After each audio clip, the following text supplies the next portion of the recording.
Okay, welcome to part two of our asymptotes video lessons. We're going to be looking today at horizontal asymptotes.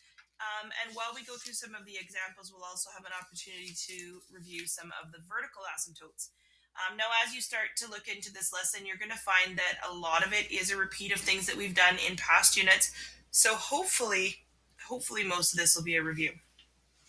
All right, so horizontal asymptotes. Horizontal asymptotes occur when there's a limit as x approaches positive or negative infinity. And if we have a horizontal asymptote, that's going to happen at y equals b. So it's going to be a horizontal line, hence horizontal asymptote. All right, now if we look at a function and the limit of that function as x approaches infinity has a value, or the limit of that function as x approaches negative infinity has a value, then y equals L is a horizontal asymptote. Okay, so whether it says y equals B or y equals L, it's the same idea. All right, so we're going to look at the first example, and the question says, find any asymptotes for f of x equals 1 over x. So we're going to start by looking for the horizontal asymptotes, and then we're going to look at vertical asymptotes. So we'll start with horizontal. And so if we look at the limit of 1 over x as x approaches infinity, that would give us 1 over infinity, and 1 over infinity is approaching 0. And if we take the limit as x approaches infinity of 1 over x, x approaches negative infinity, 1 over negative infinity, we're also approaching 0. So in this case, we have a value for the limit for both approaching infinity and approaching negative infinity. But based on that information, we have a horizontal asymptote at y equals 0. Now, if you're wondering what those little purple dots are, that just means therefore. Okay, it's just shorthand for therefore. Now, if we want to take a look at the vertical asymptote, so this is a review of part 1. So vertical asymptotes, we start off by looking at our restrictions. Well, our restriction, x cannot be 0. And this one doesn't have anything that's going to cancel out. So I already know I have a vertical asymptote at x equals 0, just based on past experience. However, I'm going to look at the limits. So when we're doing the vertical asymptotes, we're going to look at the limits from the left-hand side as we approach 0, and from the right-hand side as we approach 0. And so the limit of the first one, 1 over x. Well, if we approach 0 from the left-hand side, our function is actually approaching negative infinity. And if our function, if we're looking at how our function behaves as we approach 0 from the right-hand side, this is going to be positive infinity. And so we have a vertical asymptote at x equals 0. Now, if we want to sketch what that looks like, we'll draw in our vertical asymptote, and then we'll graph our horizontal asymptote. So we've got a vertical asymptote at y equals 0, or x equals 0, and a horizontal asymptote at y equals 0. So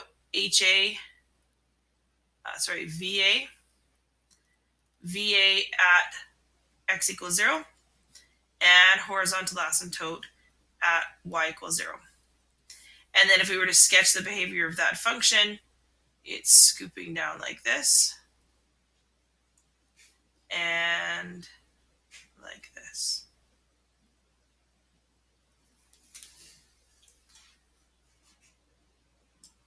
All right, so something to note, vertical asymptote can never be crossed because there's no possible x value for that function. And so if we're looking at a vertical asymptote, let's say our vertical asymptote happens at 0, as that graph approaches, there are no possible x values for that function, so we can't cross a vertical asymptote. However, a horizontal asymptote can be crossed as it's describing y's behavior at the very far extremities of x. In other words, you're looking at when x is approaching infinity or x is approaching negative infinity. And so these are a couple examples where we have a horizontal asymptote, but we can cross it. Now, the first one here, the first one here, we're not crossing the asymptote, but the second one here, we can. This would be an oscillating function, and so we have crossed the horizontal asymptote. All right. So if we want to look at how to find horizontal asymptotes, this is the part that we've already done before. The first thing you're going to do is divide every term by the largest degree in the denominator. And then there's just the rules about functions, or the limits. So if r is a positive rational number and x to the r is defined for all values of x, then the limit of the function, the limit of 1 over x to the r as x approaches infinity, is 0. And the limit of 1 over x to the r as x approaches negative infinity is 0. And so that's basically just explaining theoretically why we're going to be canceling out some terms here shortly. So the example number 2 says find the horizontal asymptotes for the following functions. So we're not worrying about vertical asymptotes right now. We're just going to deal with horizontal. And so the first thing we're going to do is take and divide all of our terms by the largest degree in the denominator, which happens to be x squared. So we're going to rewrite this. And so our limit as x approaches infinity, and it's going to be 4x squared all over x squared minus 6 over x squared all over 2x squared over x squared plus 1 over x squared. And so we can do a little bit of canceling here. The 4x squared and the x squared cancels off. We're left with a 4. 6 over x squared, that is going to have a limit of 0. My x squareds cancel. I'm left with 2. And 1 over x squared has a limit of 0. So that leaves me with 4 divided by 2, which is 2. So our limit as x approaches infinity is 2. That means we have a horizontal asymptote at 2. Next example, we've got 3 minus x squared plus 7 times x cubed, and so on. So if we take the limit of this function, the limit as x approaches infinity, we're going to divide everything by the highest degree. Now the highest degree this time is an x cubed. So 3 over x cubed minus x squared over x cubed plus 7x cubed over x cubed, and 1 over x cubed minus 2x cubed over x cubed. So again, we're going to look at doing some canceling here. This is going to have a limit of 0. This is also going to have a limit of 0. These, oh, sorry, that's supposed to say x cubed. These cancel out. I'm left with 7. This cancels out with a 0. These cancel out and leaves me with a negative 2. So it's important you don't miss that negative.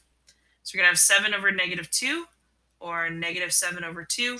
So we're going to have a horizontal asymptote at negative 7 over 2.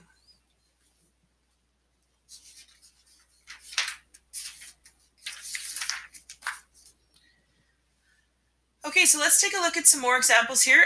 In this case, we're going to be looking at both horizontal and vertical asymptotes. So hopefully this will give you a bit of a refresher from the last video as well. So for example number 3, it says for each of the following, find all asymptotes and sketch. So the first one here is y equals x plus 1 over x minus 2. So we'll start by looking at our vertical asymptotes.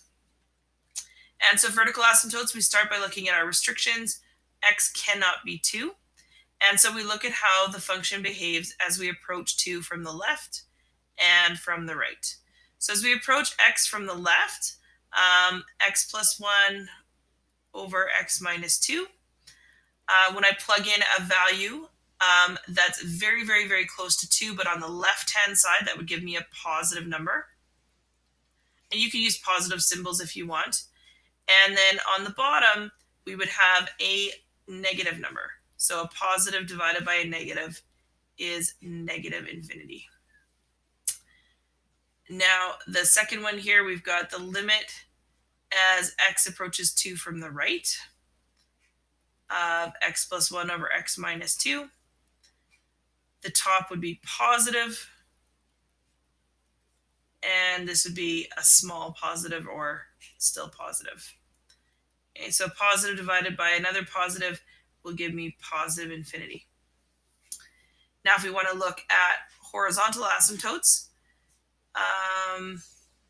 we're going to start off by dividing everything. So we're going to have the limit as x approaches infinity, and we'll have x over x. Our highest degree is x to the 1, plus 1 over x all over x over x minus 2 over x. And so our x's will cancel and leave me with 1. This will give me 0, 1, and 0. So this leaves me with 1 over 1. And so that means we have a horizontal asymptote at y equals 1. And we have a vertical asymptote at x equals 2. So let's take a look at how that function is actually going to look. So we got our Cartesian plane here. We have a vertical asymptote at x equals 2. We have a horizontal asymptote at y equals 1. And then we're going to look at the behavior for the rest of the graph.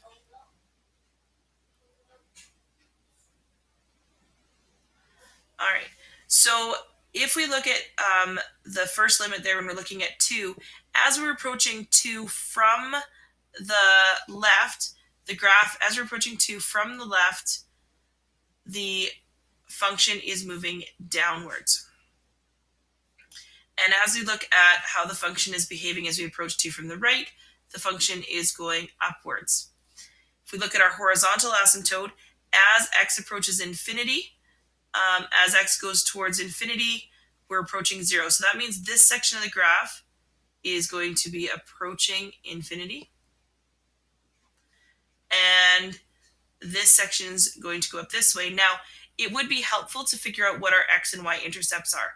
So our y-intercept will be when x is 0. So we're going to plug in x is 0. So y equals 0 plus 1 all over 0 minus 2 gives us negative 1/2.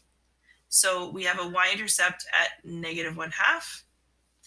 And if we want to do our x-intercepts, x-intercept, that means y is 0. So we're going to have 0 equals x plus 1 all over x minus 2.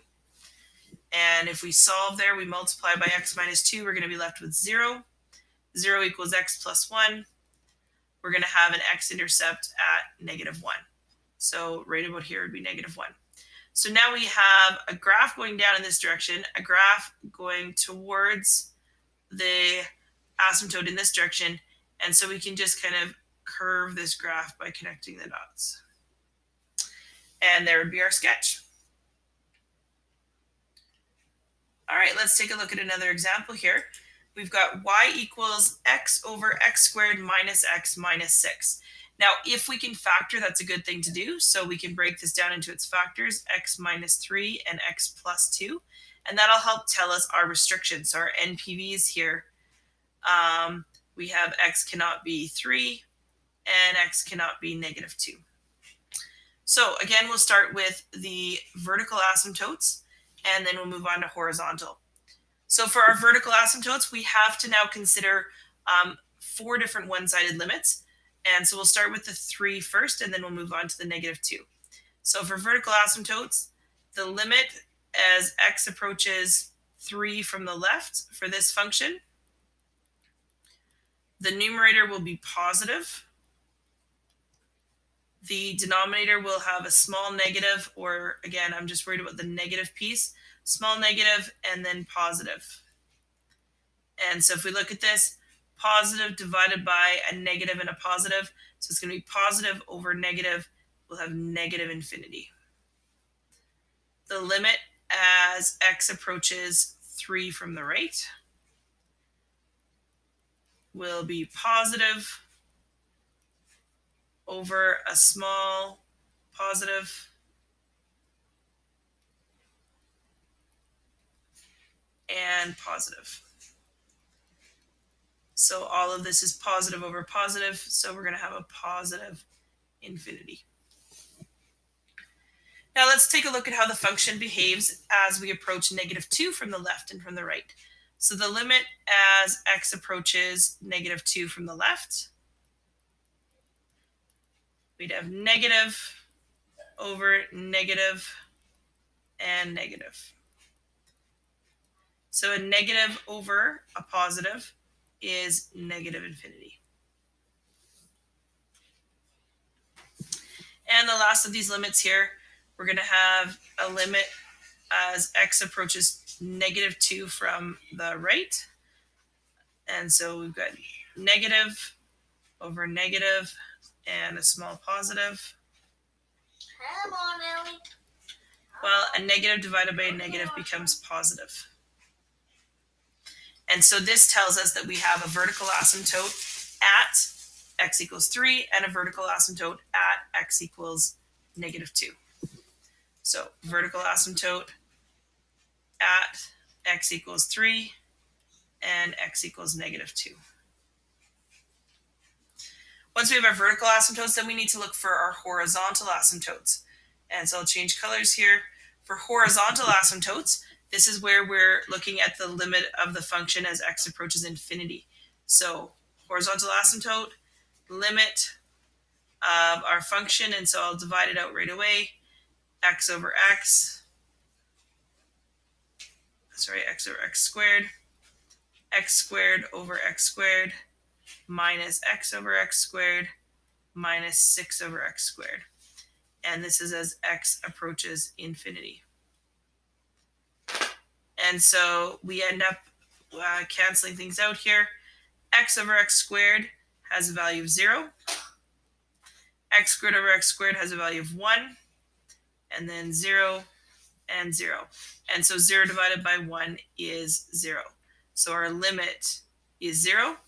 And that means we have a horizontal asymptote at y equals 0.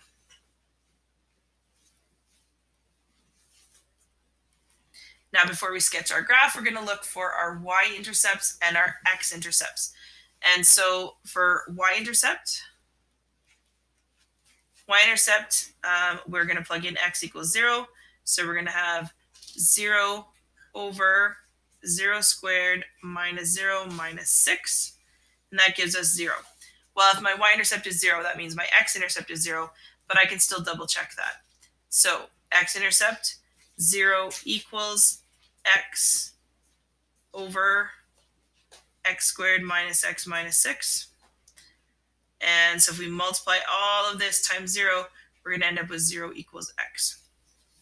So we have an intersection point we have an intercept at 0, 0. And then we also have our asymptotes. So again, we're going to start by drawing the graph.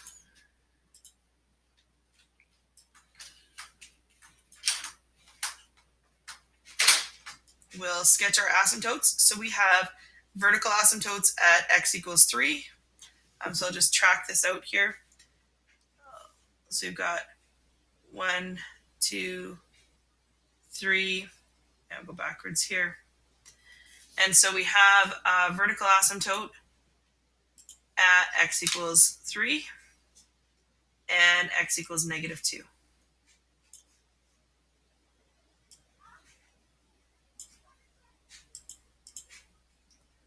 So there's our vertical asymptotes. And our horizontal asymptote is at y equals 0. So that's going to be right here. Now we have to look at the behaviors of the graph in order to sketch. We know that as x is approaching, 3 from the left, we're approaching negative infinity. And as we're approaching 3 from the right, we're approaching infinity. So 3 from the left is here, and 3 from the right is up here. We know that as we're approaching -2 from the left, we're approaching negative infinity. And as we're approaching -2 from the right, we're looking at positive infinity. We know that we have an x-intercept right here. Now, we don't totally know what the rest of the graph is going to look like, but having seen other graphs, we've got a pretty good visual. We also know that we're approaching infinity this way and negative infinity this way. And so this part of the graph is going to look like this. And this is here and here. And this is why this is my favorite unit. I think this is absolute beauty. We can take a function and what just looks like a bunch of letters put together actually tells us a really important story, and it's calculus that brings that to light. And so I just love curve sketching because we take all of this information, we put it all together, and we can draw a picture without ever touching our calculator. It's truly beautiful math. And so if you haven't fallen in love with curve sketching yet, give it some time. All right, so we can also use limits to determine our end behaviors. Now, we've already kind of looked at that. We could tell from looking at how our function was behaving when we approach from the left or from the right. But we could also look at it another way as well. If the limit of the function as x approaches infinity has a value of plus or minus infinity, then we can tell our end behavior. In other words, we know exactly what quadrants we're going to start and finish in. And so I'm going to go through some examples here. All right, so for the first one here, we want to determine the limit of y equals x squared as x is approaching infinity. And so the limit of x squared as x approaches infinity, well, if we plug in infinity and we have infinity squared, the limit is going to be infinity. Okay. And if we look at the limit of x squared as x approaches negative infinity, well, negative infinity squared is still infinity. This tells us that as x is approaching infinity, I'm going to actually draw a little quadrant here. As x is approaching infinity, y is also approaching infinity. So we're going to be in that quadrant. As x is approaching negative infinity, y is approaching infinity.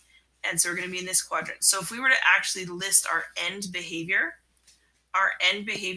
tells us that this graph goes from quadrant 2 to quadrant 1.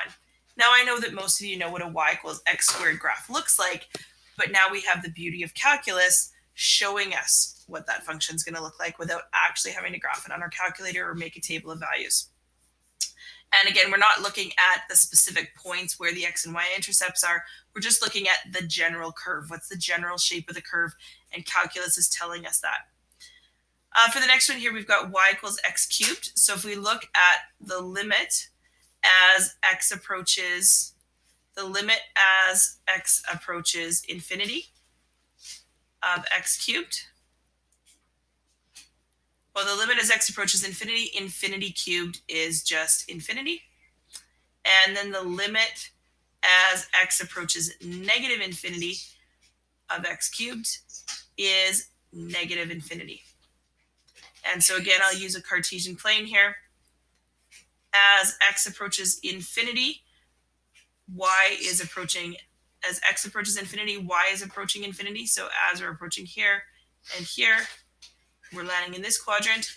As we're approaching negative infinity, our function is also approaching negative infinity. So we're in this quadrant here. So our end behavior is this graph goes from quadrant 3 to quadrant 1. All right, another example here, we've got y equals x to the fourth minus x.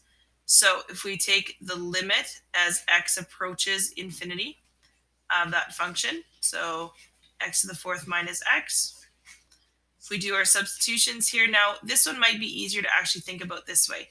X times x cubed minus 1. And if we look at it that way, then the x, if we have infinity here, times infinity cubed minus 1, which is essentially just infinity, tells us that our limit is infinity. If we look at the limit as x approaches negative infinity of x times x cubed minus 1, we get negative infinity times negative infinity cubed is just a negative infinity, minus 1 is still negative infinity. And so this is a limit of infinity.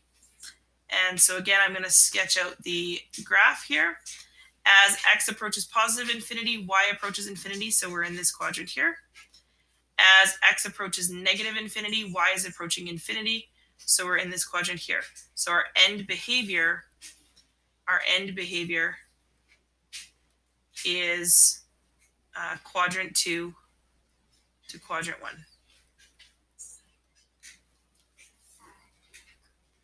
All right, we're going to take a look at one last graph. And this is a polynomial function. So up till this point, we've been doing everything with rationals, but we can still do curve sketching with polynomial functions as well. So the first thing we're going to do is we're going to look at our zeros. And so the zeros happen at x equals 3, x equals -2, and x equals 1.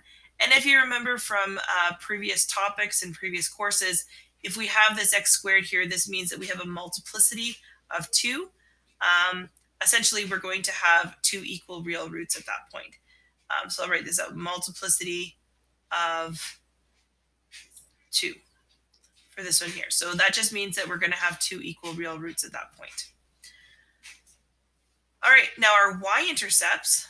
For our y-intercept, we have to let x equal 0. So y is going to equal 0 minus 3 squared times 0 plus 2 times 1 minus 0. So that's -3 squared is 9 times 2 times 1. So our y-intercept happens at 18. Okay.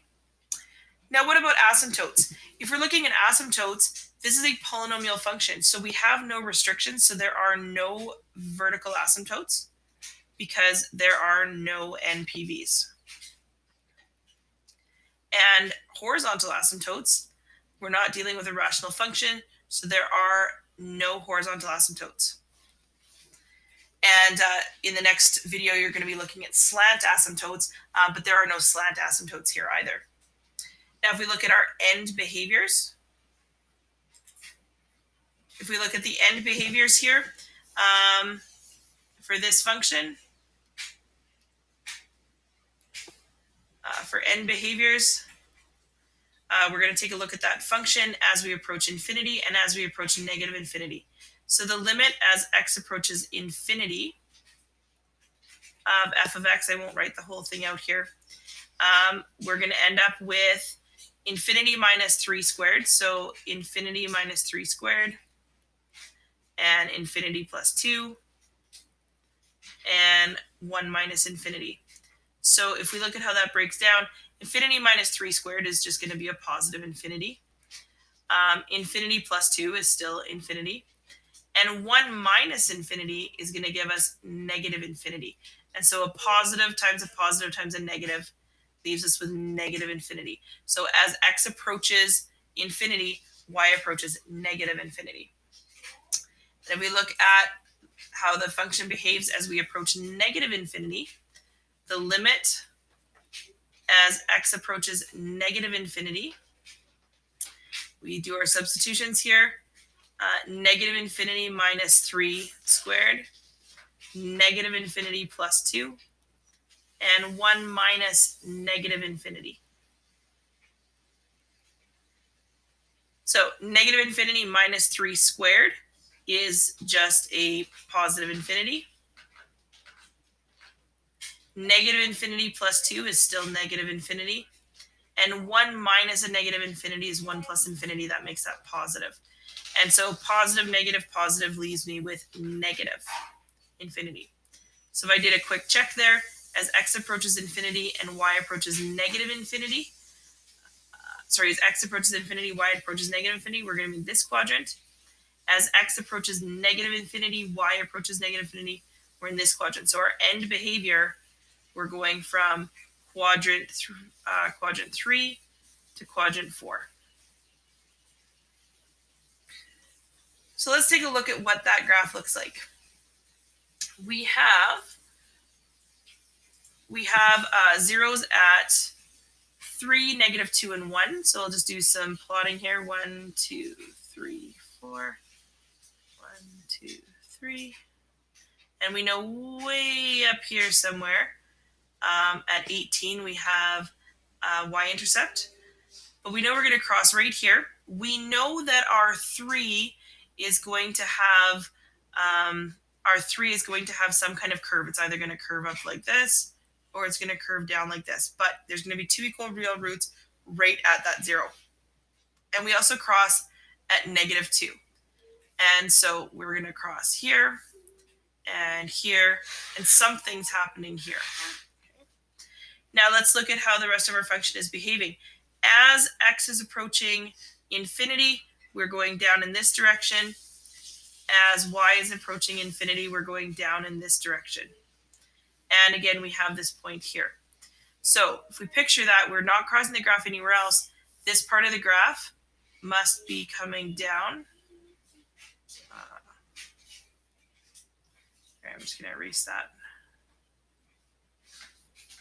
So you have the graph coming up here.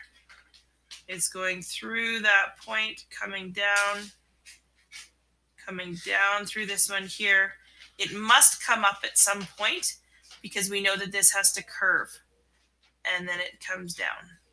Now notice there's no scale. I've just marked the key points. We also don't know. I'm going to redraw this here.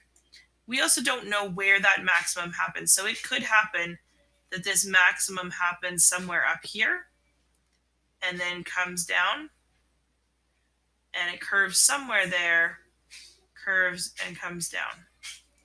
So it's the best I can draw with the tablet right now, but it just gives us kind of a visual. Most important is that we know where all of our zeros are, and we know that there's a max and a min. We just don't know where they are right now. So this one here and this one here, we would be looking at the first derivative test to figure out where those are, but we're not worried about that right now. We're just focused on the zeros and the asymptotes for today. All right, so that is the last example for horizontal asymptotes. Again, most of this should have been sort of a review, but then we went a little bit deeper by looking at end behavior. Thanks a lot, guys. Go do some practice questions, and we'll see you soon.